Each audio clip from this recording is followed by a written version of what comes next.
అసలు హనుమంత్ సంకల్పం అంటే ఏంటి? హనుమంత్ సంకల్పంని ఎలా స్టార్ట్ చేయాలి?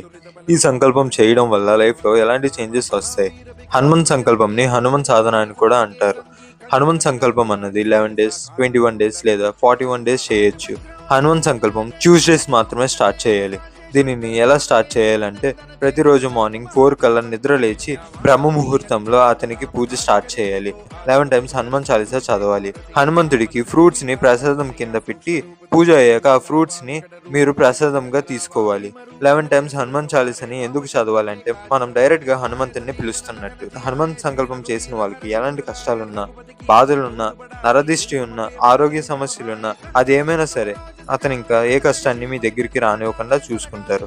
ఇలా 11 టైమ్స్ హనుమంత్ సంకల్పం చదివి మీ కోరిక హనుమంతుడికి చెప్తే 11 డేస్ తర్వాత 100% ఆ కోరిక తీరుతుంది. కానీ మీరు ఎవరిని బాధ పెట్టినట్టు కానీ, రివెంజ్ తీసుకునే కోరికలు కానీ కోరకూడదు. హనుమంత్ సంకల్పం రూల్స్ ఏంటంటే మీరు ఈ 11 డేస్ బ్రహ్మచార్యం తీసుకోవాలి. ప్రిజర్వ్డ్ ఫుడ్స్ కానీ, నైట్స్ మిగిలి ఉన్న ఫుడ్స్ కానీ మీరు తినకూడదు. ఫ్రెష్ ఫుడ్ తినాలి. బ్యాడ్ వర్డ్స్ ఆడకూడదు. మూవీస్ చూడకూడదు. అంతేకాక నేల మీద మాత్రమే పడుకోవాలి. ప్రతిరోజు వాష్ చేసి ఉన్న బట్టలు మాత్రమే వేసుకోవాలి. హనుమంత్ సంకల్పం 11th డే హనుమాన్‌కి అభిషేకం చేసి హనుమాన్ చాలీసా 11 టైమ్స్ చదివి మీ సంకల్పంని కంప్లీట్ చేయాలి. మీరు ఇందులో ఏం రూల్స్ క్రాస్ చేసినా మళ్ళీ ఫస్ట్ నుండి ఇంకో ట్యూస్‌డే స్టార్ట్ చేయాలి.